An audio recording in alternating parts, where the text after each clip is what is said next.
예수께서 무리를 보시고 산에 올라가 앉으시니 제자들이 나아온지라.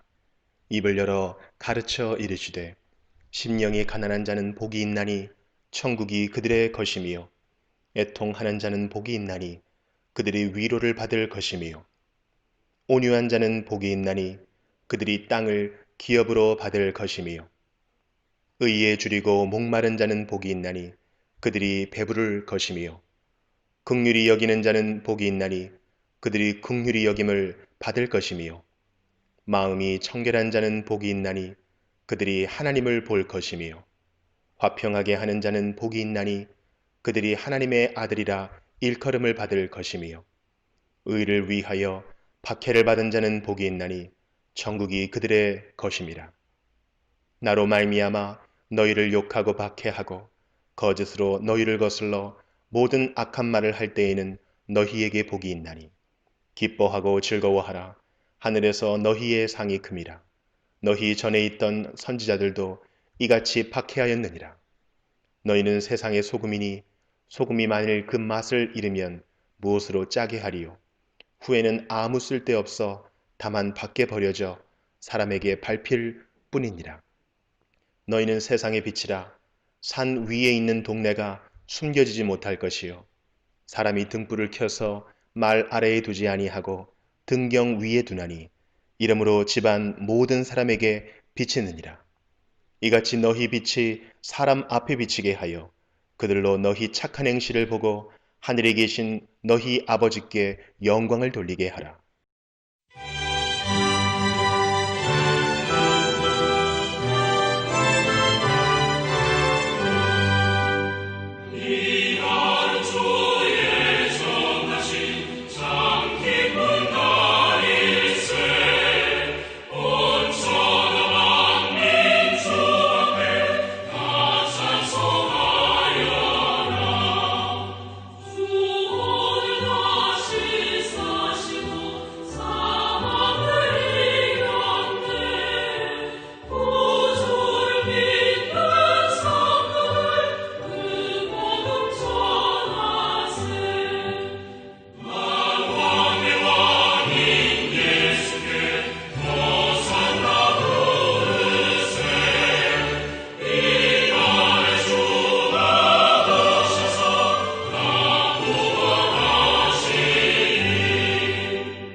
오늘은 이사야서 3부의 두 번째 부분인 49장부터 함께 보겠습니다. 49장 1절에서 7절은 두 번째 여호와의 종의 노래입니다. 그 유명한 메시아 예언입니다. 우리가 42장 1절에서 9절에 첫 번째 종의 노래를 살펴보았고, 이제 두 번째 여호와의 종의 노래를 살펴보겠습니다. 첫 번째 종의 노래는 여호와께서 직접 부르신 노래였던 반면에, 오늘 살펴볼 두 번째 종의 노래는 메시아가 되시는 성자 하나님 예수님께서 직접 부르고 계시는 노래인 것으로 보입니다. 예수님께서 직접 노래하십니다. 1절입니다. 섬들아 내게 들으라. 먼 곳 백성들아 귀를 기울이라. 여호와께서 태에서부터 나를 부르셨고 내 어머니의 복중에서부터 내 이름을 기억하셨으며 섬들아 내게 들으라. 먼 곳 백성들아 귀를 기울이라. 메시아께서 열국을 향하여 메시아 자신의 메시지에 귀를 기울일 것을 촉구하고 계십니다. 여호와 하나님께서 태에서부터 나를 메시아를 부르셨고 내 어머니의 복중에서부터 내 이름을 기억하셨으며, 동일한 이야기를 두 번 반복하여 강조하면서 메시아의 존재와 사역을 보여주고 있습니다. 즉 메시아의 존재가 여호와 하나님으로부터 나왔다. 또한 메시아의 사역 역시 여호와 하나님으로부터 말미암은 것임을 강조하고 있는 것입니다. 2절입니다. 내 입을 날카로운 칼같이 만드시고 나를 그의 손 그늘에 숨기시며 나를 갈고 닦은 화살로 만드사 그의 화살통에 감추시고 내 입을, 메시아의 입을 여호와 하나님께서 어떻게 하셨습니까? 메시아의 입을 날카로운 칼같이 만드시고, 이 뜻은 여호와 하나님의 말씀을 주셨다라는 것입니다. 나를 그의 손 그늘에 숨기시며 나를 갈고 닦은 촉이 날카로운 화살, 앞에 날카로운 칼과 같은 의미로 역시 여호와 하나님의 말씀입니다. 촉이 날카로운 화살로 만드사 여호와 하나님의 화살통에 메시아를 잘 감추어 두셨다라는 말씀입니다. 그래서 2절은 먼저 예수님께서 사역을 잘 감당할 수 있도록 여호와 하나님께서 여호와 하나님의 권능의 말씀으로 예수님을 무장시키셨음을 말씀하고 있습니다. 즉 여호와 하나님께서 여호와 하나님의 종이 사역을 잘 감당할 수 있도록 말씀으로 잘 예비하시고 말씀으로 잘 준비시키셨음을 말씀하고 있는 것입니다. 이렇게 또한 저희 교회가 늘 강조하고 있는 이 진리의 말씀이 영적 측면에서 날카로운 칼이요, 날카로운 화살이라는 것을 다시 한번 확인할 수 있습니다. 우리의 삶 가운데 매일 벌어지는 어둠의 영들과의 싸움에서 속지 않고 좌절하지 않고 실패하지 않고 승리하기 위해서는 반드시 말씀의 검과 말씀의 화살이 있어야 하는 것입니다. 말씀의 날카로운 칼과 말씀의 날카로운 화살이 있어야 마귀와의 싸움에서 승리할 수 있다는 것을 꼭 마음에 새기시기를 바랍니다. 3절입니다. 내게 이르시되 너는 나의 종이요 내 영광을 네 속에 나타낼 이스라엘이라 하셨느니라. 내게 이르시되, 즉 성부 하나님께서 성자 예수님에게 이르시되, 또는 여호와 하나님께서 메시아에게 이르시되, 너는 나의 종이요 내 영광을 내 속에 나타낼, 줄을 칩니다.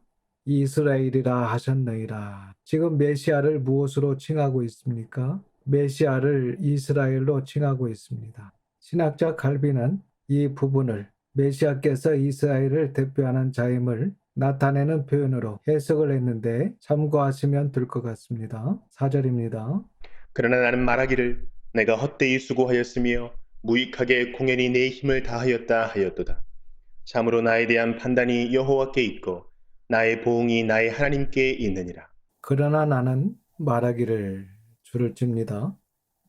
메시아에 대한 예언의 말씀입니다. 내가 헛되이 수고하였으며 무익하게 공연히 내 힘을 다하였다 하였도다. 역시 같은 내용을 두 번 반복해서 표현하여 강조하고 있습니다. 이것은 여호와의 종의 한탄입니다. 즉 메시아의 한탄인데, 이 메시아의 한탄은 메시아의 사역이 앞으로 실패하게 될 것을 예언하고 있는 것이 아니라 메시아께서 공생의 사역을 감당하시면서 깊은 한탄을 하실 만큼 큰 고통과 큰 시련을 겪게 될 것임을 예언하고 있는 것입니다. 하지만 4절을 계속해서 보시면 그 고통과 시련을 어떻게 극복해 내십니까? 어떠한 믿음으로 견제하십니까? 바로 이 믿음입니다. 참으로 나에 대한 판단이 누구에게 있습니까? 여호와께 있다. 바로 이 믿음으로 메시아께서 잘 이겨나가실 것을 또한 예언해 주고 있습니다. 메시아의 사역이 기록된 복음서를 우리는 정직하게 봐야 합니다. 사실 메시아의 사역이 유형상으로 봤을 때는 실패로 보일 수 있습니다. 하지만 메시아의 사역을 여호와 하나님께서 알아주실 것이다 라는 확신과 믿음이 메시아께 있을 것임을 말씀하고 있는 본문입니다. 그래서 공동 번역은 이 본문을 이렇게 번역하고 있습니다. 그런데도 야위만은 나를 바로 알아주시고 라고 번역을 하고 있습니다. 그래서 요형상 실패냐 성공이냐 이것이 중요한 것이 아닙니다. 하나님께서 어떻게 판단하고 계시느냐 그것이 중요한 것입니다. 4절 끝을 보십시오. 나의 보응이 나의 하나님께 있느니라. 이 보응은 행할 일에 대해 주어지는 하나님의 정당한 보상을 의미합니다. 즉 땀 흘려 일한 사역에 대해 주어지는 하나님의 정당한 보상이 있을 것임을 메시아가 붙들었고 그것을 믿었다는 것입니다. 5절입니다. 이제 여호와께서 말씀하시나니 그는 태에서부터 나를 그의 종으로 지으신 이시요 야곱을 그에게로 돌아오게 하시는 이시니 이스라엘이 그에게로 모이는도다.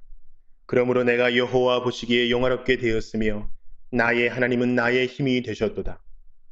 이제 여호와께서 말씀하시나니 그는 태에서부터 나를 그의 종으로 지으신 이시요 야곱을 그에게로 메시아에게로 돌아오게 하시는 이시니 줄을 칩니다. 이스라엘이 때가 되면 그에게 메시아에게로 모이는 일이 일어나게 됩니다. 이 일은 아직까지는 성취되지 않았습니다. 그러니까 때가 되면 유대인들이 메시아를 알아본다는 것입니다. 그러므로 내가 여호와 보시기에 영화롭게 되었으며 나의 하나님은 나의 힘이 되셨도다. 6절도 같은 말씀입니다. 그가 이르시되 네가 나의 종이 되어 야곱의 지파들을 일으키며 이스라엘 중에 보존된 자를 돌아오게 할 것은 매우 쉬운 일이라.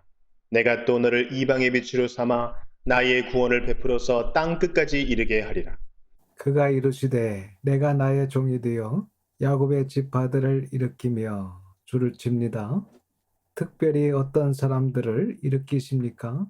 이스라엘 중에 보존된 자, 앞으로 하나님의 심판으로 망하게 될 텐데 그 망하는 자들 가운데 보존된 자가 있다는 것입니다. 본문에서 말씀하시는 이스라엘 중에 보존된 자라는 것도 바로 이스라엘의 소수의 남은 자를 이야기합니다. 이스라엘 중에 보존된 자를 돌아오게 할 것을 이것이 메시아의 사역입니다. 즉 이스라엘 중에 보존된 자를 돌아오게 할 사역. 그런데 이 사역은 어떤 사역입니까? 매우 쉬운 일이라 좀 과하게 해석한 것 같습니다. 예전 개역 한글 성경은 이 부분을 오히려 경한 일이라고 좀 더 의미를 약하게 표현하고 있습니다. 5절, 6절은 말씀드렸던 것처럼 여호와 하나님께서 메시아께 능력을 주셔서 어떤 사역을 감당하게 하시는데 첫째로 감당하게 하시는 메시아의 사역이 유대인의 회복과 유대인의 구원임을 말씀하고 있는 것입니다. 그래서 메시아의 초림과 특별히 메시아의 재림을 통하여 유대인들은 온전하게 회복되게 될 것이고 특별히 이스라엘 중에 보존된 자들은 하나님의 구원의 은혜를 경험하게 되는 것입니다. 6절 중반절을 보시면 더 중요한 내용이 나오는데 특별히 저와 여러분에게는 굉장히 소중한 말씀입니다. 발표합니다. 내가 또 너를 메시아를 이방의 빛으로 삼아 이 이방인에 저와 여러분 우리의 자녀들이 포함되어야 됩니다. 너를 이방인의 빛으로 삼아 나의 구원을 베풀어서 땅끝까지 이르게 하리라. 이렇게 6절 중반절은 이미 여러분들이 직감하시는 것처럼 좀 더 중한 앞에는 경한 사역, 여기는 좀 더 중한 메시아의 사역을 소개해 주고 있습니다. 여호와의 종 메시아께서 유대인만 구원하시는 것이 아니라 열국의 이방인들까지 땅끝까지 구원하시기 위해 메시아가 오시게 될 것이고 또한 메시아가 이러한 사역을 하게 될 것을 예언해 주고 있습니다. 그래서 이 예언의 말씀은 예수님의 초림을 통하여 그리고 오늘날도 많은 교회들과 우리 시온성교회를 통하여 이 예언의 말씀은 성취되고 있는 것입니다. 아주 중요한 예언의 말씀입니다. 7절입니다. 이스라엘의 구속자, 이스라엘의 거룩한 이이신 여호와께서 사람에게 멸시를 당하는 자, 백성에게 미움을 받는 자, 관원들에게 종이 된 자에게 이같이 이르시되 왕들이 보고 일어서며 고관들이 경배하리니 이는 이스라엘의 거룩하신 이 신실하신 여호와 그가 너를 택하였음이니라. 7절의 상반절은 메시아를 세 가지로 묘사하면서 예언해 주고 있습니다. 메시아께서 오시게 될 텐데 이러한 세 가지의 모습으로 오시게 될 것을 예언해 주고 있고 메시아의 고난을 처음으로 예언해 주고 있습니다. 이스라엘의 구속자, 이스라엘의 거룩한 이이신 여호와께서 줄을 칩니다. 첫째로 사람에게 멸시를 당하는 자라고 메시아의 모습을 예언하며 묘사해 주고 있습니다. 본 예언대로 예수님께서는 좋은 집안에서 태어나지 않으셨습니다. 시골 목수 출신이라는 그 사실 때문에 여러 사람들로부터 천대를 받으셨습니다. 그리고 마지막 순간에도 제자에게 배신을 당하시고 억울하게 유죄 선고를 받으시고 사람들로부터 버림을 받게 되십니다. 사도 요한은 이러한 사실을 요한복음 1장 11절 말씀을 통하여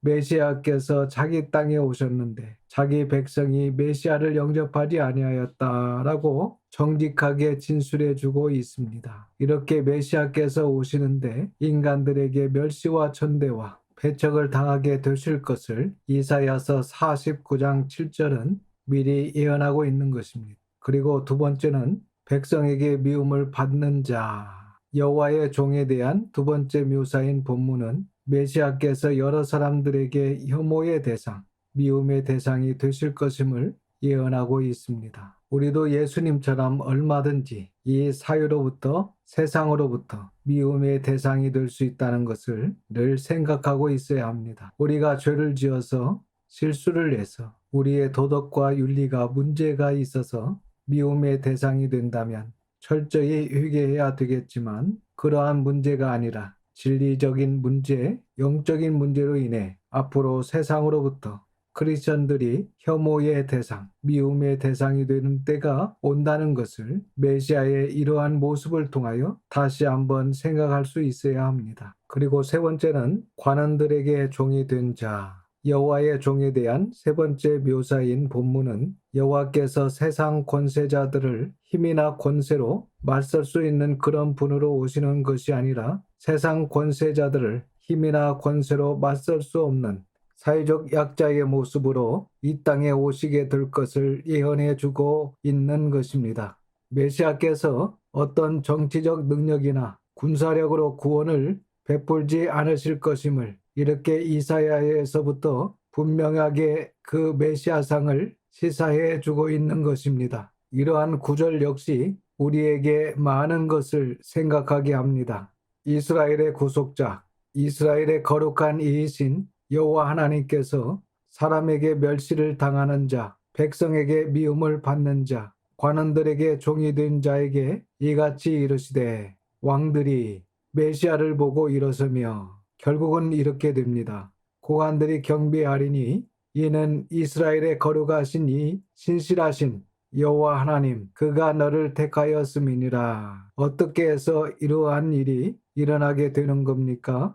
우리가 잘 알고 있는 것처럼 우리 하나님께서는 자기를 높이는 자를 진토까지 낮추시는 반면에 자기를 낮추는 자는 높이시는 분이십니다. 창세전에 택한 백성을 구원하기 위해 가장 낮고 전한 자리까지 자신을 스스로 낮추신 여호와 하나님의 종 메시아를 여호와 하나님께서 모든 이름 위에 뛰어난 이름으로 높이실 때가 오게 될 것임을 예언해 주고 있는 것입니다. 다음 8절에서 26절까지는 이스라엘의 회복과 위로의 말씀을 하십니다. 8절입니다. 여호와께서 이같이 이르시되 은혜의 때에 내가 네게 응답하였고 구원의 날에 내가 너를 도왔도다. 내가 장차 너를 보호하여 너를 백성의 언약으로 삼으며 나라를 일으켜 그들에게 그 황무하였던 땅을 기업으로 상속하게 하리라.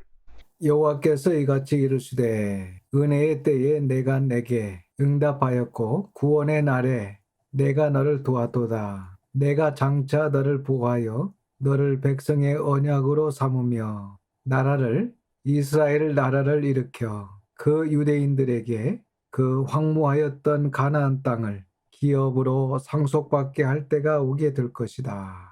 9절입니다. 내가 잡혀있는 자에게 이르기를 나오라 하며 흑암에 있는 자에게 나타나라 하리라.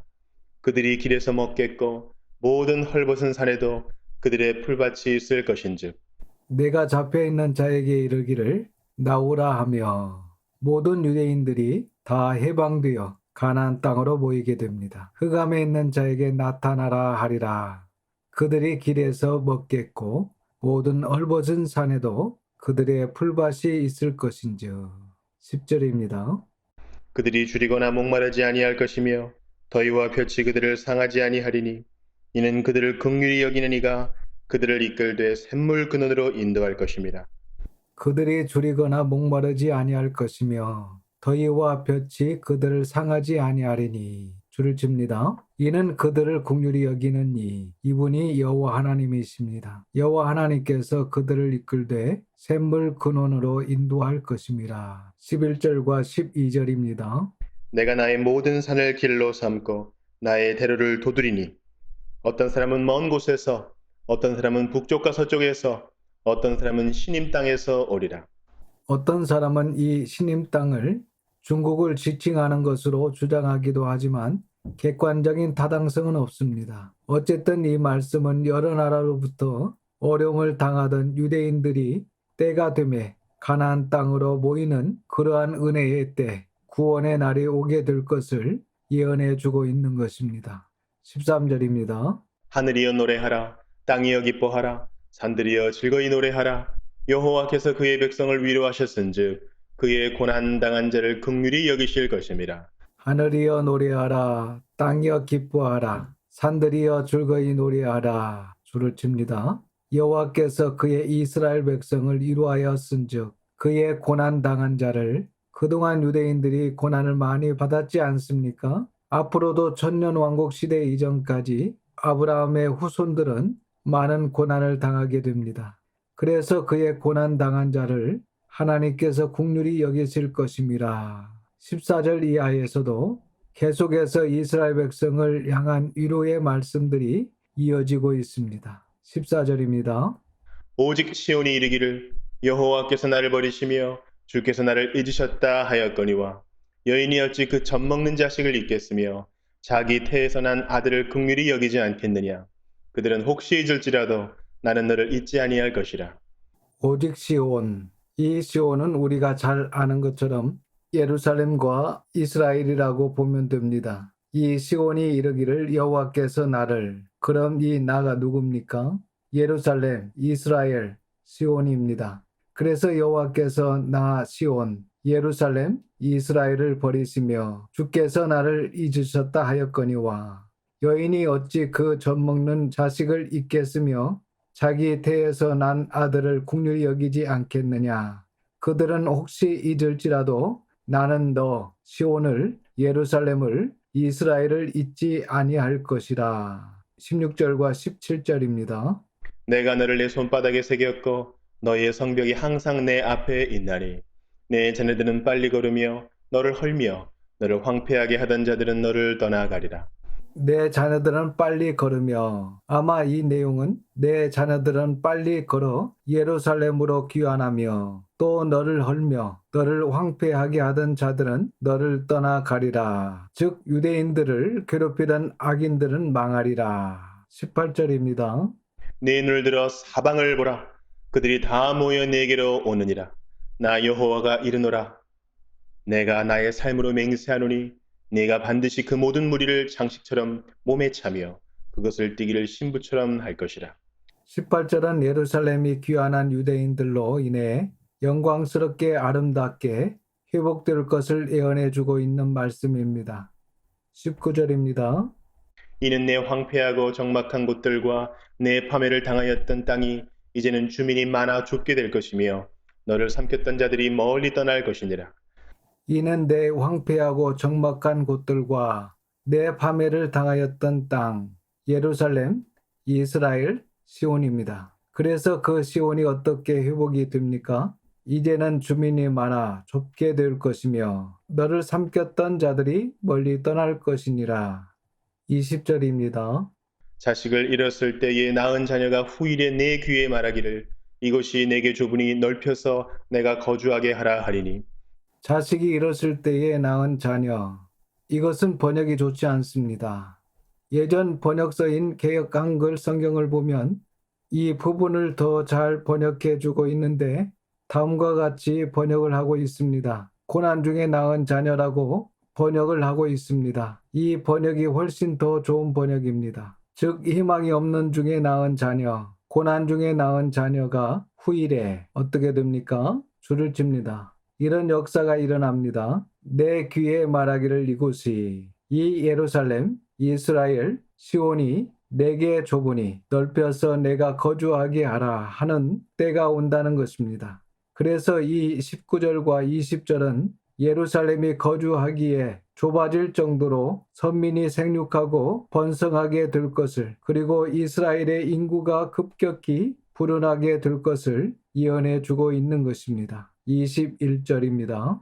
그때 네가 내 마음에 이르기를 누가 나를 위하여 이들을 낳았는고 나는 자녀를 잃고 외로워졌으며 사로잡혀 유리하였거늘 이들을 누가 양육하였는고 나는 홀로 남았거늘 이들은 어디서 생겼는고 하리라.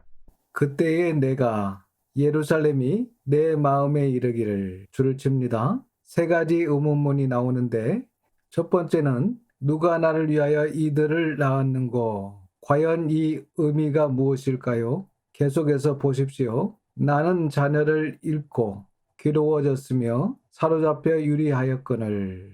두 번째는 의문문입니다. 이들을 누가 양육하였는고 나는 홀로 남았거늘. 세 번째는 이들은 어디서 생겼는고. 지금 이 21절은 이스라엘이 다시 번성하게 된 것에 대한 놀라움과 기쁨을 삼중 의문문을 사용하여 강조하는 표현입니다. 즉 갑자기 불어난 인구를 보면서 과연 이 많은 유대인들이 어디에서 왔는가 하면서 놀라움을 금치 못하며 유대인들이 스스로 자문하는 때가 오게 될 것을 예언해 주고 있는 것입니다. 이제 22절에서 23절은 앞에 21절에서 예루살렘, 시온이 던졌던 질문에 대하여 여호와 하나님께서 답하시는 내용의 말씀입니다. 22절, 23절입니다. 주 여호와가 이같이 이르노라 내가 문 나라를 향하여 나의 손을 들고 민족들을 향하여 나의 기치를 세울 것이라. 그들이 내 아들들을 품에 안고 네 딸들을 어깨에 메고 올 것이며 왕들은 내 양부가 되며 왕비들은 네 유모가 될 것이며 그들이 얼굴을 땅에 대고 네게 절하고 내 발에 티끌을 핥을 것이니 네가 나를 여호와인 줄을 알리라. 나를 바라는 자는 수치를 당하지 아니하리라. 주 여호와가 이같이 답하시되 어떻게 인구가 불어난 것입니까? 내가 문 나라, 이방 나라를 향하여 나의 손을 들고 이방 민족들을 향하여 나의 기치를 세울 것이라. 그들이 내 아들들을 품에 안고 내 딸들을 어깨에 메고 예루살렘으로 올 것이며 이방 나라의 왕들은 내 양부가 되며 왕비들은 내 유모가 될 것이며 그들이 얼굴을 땅에 대고 내게 예루살렘 시온 너에게 절하고 내 발에 티끌을 핥을 것이니 내가 나를 여호와인 줄을 알리라. 나를 바라는 자는 수치를 당하지 아니하리라. 이처럼 22절과 23절은 많은 이방 나라 지도자들, 이방 나라 권세자들이 회복된 예루살렘의 권위에 복종하는 때가 오게 될 것을 예언해 주고 있습니다. 즉 세계의 중심이 이스라엘이 되는 때가 오게 될 것을 예언해 주고 있는 것으로 보입니다. 그리고 또한 수많은 유대인들이 이방 나라 지도자들의 힘을 빌어 예루살렘으로 귀환하게 되면서 인구가 갑작스럽게 불어나게 될 것을 예언해 주고 있는 내용으로 볼 수 있는 것입니다. 24절과 25절입니다. 용사가 빼앗은 것을 어떻게 도로 빼앗으며 승리자에게 사로잡힌 자를 어떻게 건져낼 수 있으랴. 여호와가 이같이 말하노라. 용사의 포로도 빼앗을 것이요 두려운 자의 빼앗은 것도 건져낼 것이니 이는 내가 너를 대적하는 자를 대적하고 네 자녀를 내가 구원할 것임이라. 여호와가 이같이 말하노라. 용사의 포로도 빼앗을 것이요 두려운 자의 빼앗은 것도 건져낼 것이니 이는 내가 너를 시온 예루살렘 이스라엘을 대적하는 자를 대적하고 내 자녀를 내가 구원할 때가 오게 될 것임이라. 즉 이스라엘의 후손들이 구원받게 된다는 것입니다. 26절입니다. 내가 너를 억압하는 자들에게 자기의 살을 먹게 하며 새 술에 취함같이 자기의 피에 취하게 하리니 모든 육체가 나 여호와는 네 구원자요 네 구속자요 야곱의 전능자인 줄 알리라. 내가 너를 억압하는 자들에게 자기의 살을 먹게 하며 새 술에 취함같이 자기의 피에 취하게 하리니 줄을 칩니다. 모든 육체가 나 여호와는 내 구원자요 내 구속자요 야곱의 전능자인 줄 알게 되는 시대가 오게 될 것을 예언하고 있는 것으로 보입니다. 이렇게 이스라엘의 온전한 회복을 예언해 주고 있습니다. 저와 여러분이 특히 우리 자녀들이 우리의 구원자시요 전능자이신 하나님의 말씀에 좀 더 유의하고 좀 더 주의하여 우리의 모든 삶에 강 같은 평화와 바다 같은 공의가 충만하기를 원합니다. 기도하겠습니다.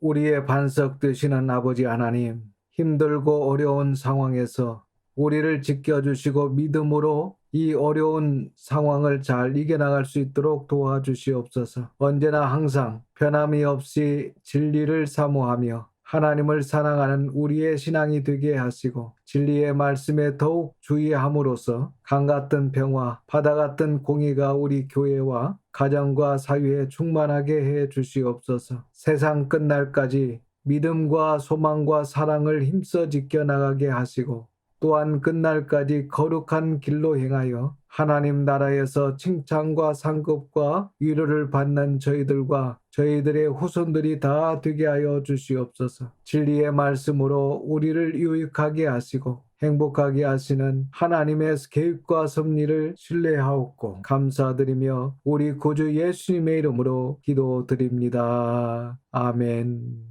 지금은 우리 구주 예수 그리스도의 은혜와 아버지 하나님의 그 크신 사랑하심과 성령님의 감화감동 역사 충만하심이 어떤 일이 있더라도 흔들리지 않고 편치 않는 생명의 말씀에 아멘하며 하나님을 경외하며 사랑하는 성도들과 자녀들에게 함께 하시기를 우리 구주 예수님의 이름으로 축원하옵나이다. 아멘.